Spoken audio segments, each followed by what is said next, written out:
Coup de gueule contre les pouvoirs publics, et notamment les pouvoirs publics en charge de la santé, et je dirais même un coup de gueule même contre certains grands maires de grandes villes qui sont en général présidents du conseil de surveillance des hôpitaux. Je vois ici Anne Hidalgo est présidente du conseil, présidente de la PHP, et un coup de gueule bien évidemment contre l'absence totale de politique publique de santé pour prévenir et lutter contre la toxicomanie. Et ce coup de gueule est encore plus renforcé quand j'entends hier le ministre de l'Intérieur, Gérald Darmanin, nous annoncer des mesures comme le délit d'homicide routier qui finalement n'a aucun intérêt parce qu'il ne peut pas exister et il existe déjà. Enfin, c'est pour contrecarrer finalement l'homicide involontaire et qui nous annonce 12 points alors que ça existe déjà, une visite médicale alors que ça existe déjà. Donc on est encore dans des mesures qui existent déjà et des réactions toujours suite à des faits divers et qui dit que la drogue c'est de la merde. Oui, c'est de la merde. Mais une fois qu'on a dit ça, qu'est-ce qu'on fait?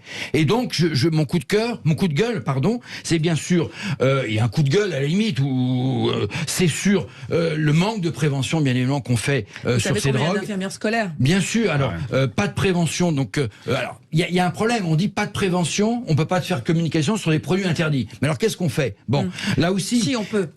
Mais là aussi, si on s'attaquait un peu aux trafiquants. Il faut aller. On peut faire les deux, Sophie. Il faut réagir. Oui, il faut réagir dans les écoles, notamment face à ces jeunes dealers qui viennent proposer gratuitement du shit à nos gamins dès l'âge de 13 ans. Il faut qu'il y ait des actions dans les écoles. Et pas seulement avec le gendarme qui vient avec sa mallette, mais avec des anciens toxicomanes qui viennent s'exprimer.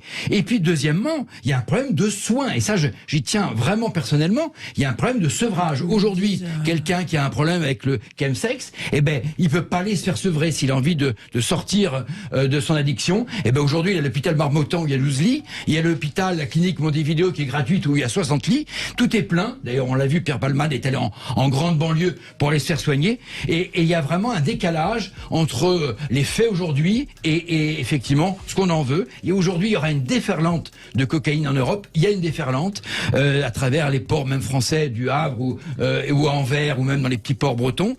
Il y a une déferlante des drogues de synthèse. Et aujourd'hui, l'État n'est pas en mesure de répliquer par une politique publique de santé importante. Voilà, c'était mon coup de gueule de ce matin. Alors Sophie, quand on est mineur, d'acheter des cigarettes aujourd'hui. Et n'oublions pas toutes les addictologies. Aujourd'hui, addictologie aux jeux vidéo. Et ça provoque des risques. Addiction même aux pornographies. Dès l'âge de 12 ans, aux écrans. Enfin, on vit dans une période d'addiction, d'addictologie. Et aujourd'hui, je le rappelle, par exemple, pour les drogues, il faut 3 mois pour retrouver un addictologue aujourd'hui à Paris, parce qu'il n'y en a pas. Donc, et est-ce que c'est pas la même chose Oui, mais est-ce que c'est pas, je pose la question parce que c'est terrible ce que vous décrivez et vous avez raison, est-ce que c'est pas la même chose dans le monde entier? J'ai l'impression qu'il y a un phénomène, aux États-Unis la drogue c'est encore pire. Tout à fait. Et est-ce qu'on a des exemples où ils ont réussi mieux? Oui, au Canada. Et au Canada, pourquoi? Parce que toutes les saisies, par exemple, de drogue, etc., l'argent qui est récolté de ces fruits de campagne sont investis dans des campagnes, investis dans des hôpitaux. Il n'y a pas aujourd'hui en France, et notamment on l'a vu avec le phénomène du crack à Paris, il n'y a pas d'hôpitaux de sevrage. Ça n'existe, ou très peu, et pas assez de lits. On a complètement laissé de côté le problème de la drogue, et aujourd'hui on est face à une déferlante énorme en Europe de cocaïne et de drogue de synthèse, et aujourd'hui on n'a pas de quoi lutter, la preuve. C'est d'ailleurs le grand loupé de cette réforme sur la retraite. On a occulter les 2 grands débats sur la valeur travail et la natalité. Ce qui fait de ces réformes de retraite un aménagement paramétrique que les Français rejettent complètement parce que c'est une réforme injuste. Injuste parce que on demande aux Français de travailler 2 ans pour finalement économiser 15-17 milliards sur une dette estimée à Maastricht à 3 000 milliards. Donc les Français ne s'y retrouvent pas.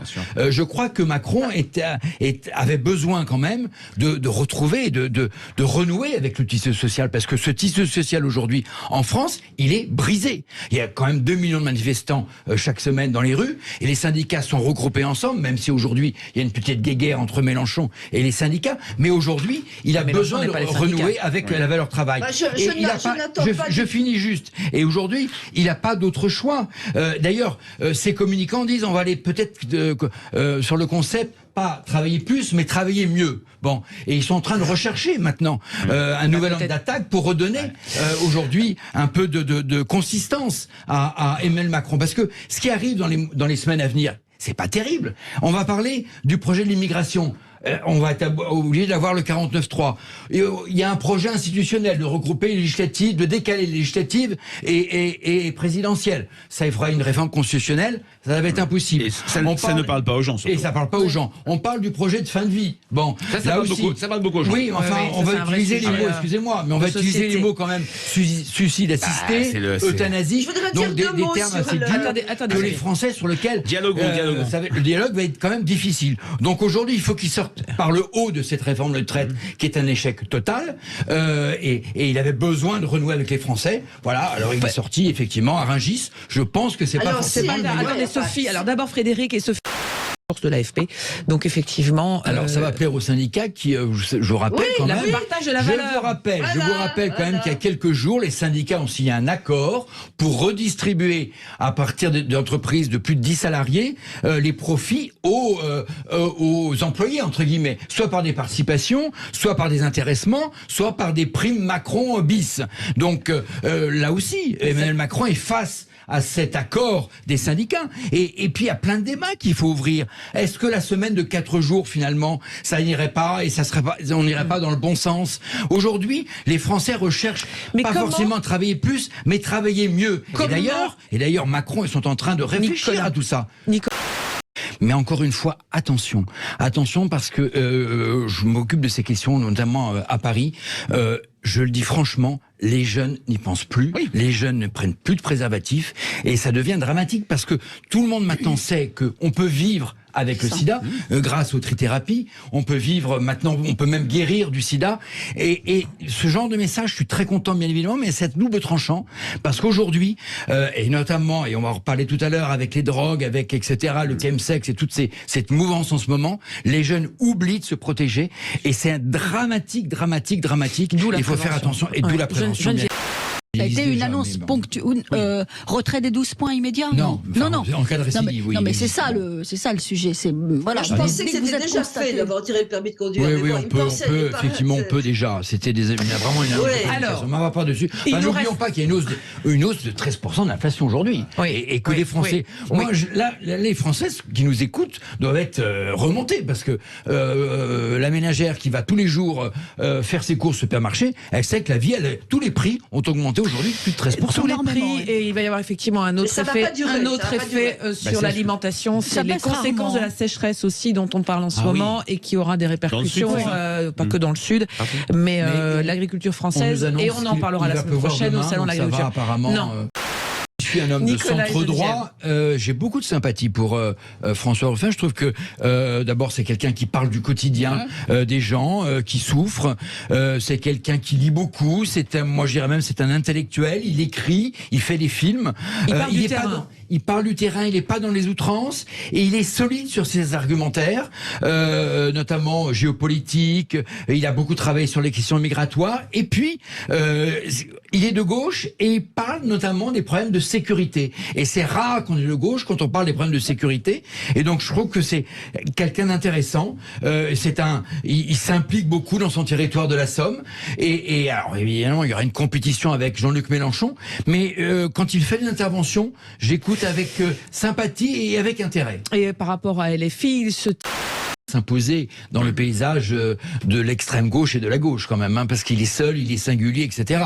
Bon, mais en même temps, je rappelais, on parle de Merci Patron, mais c'est aussi celui qui a défendu les femmes de ménage et son action a fait avancer le statut de la femme de ménage en France. Et il est concret. Il est concret. Voilà. C'est un trublion, mais concret. C'est l'anti-Mélenchon pour moi. C'est l'anti-Mélenchon et peut-être aussi l'anti-Macron parce que les gens ne savent pas que à LFI, on n'adhère pas.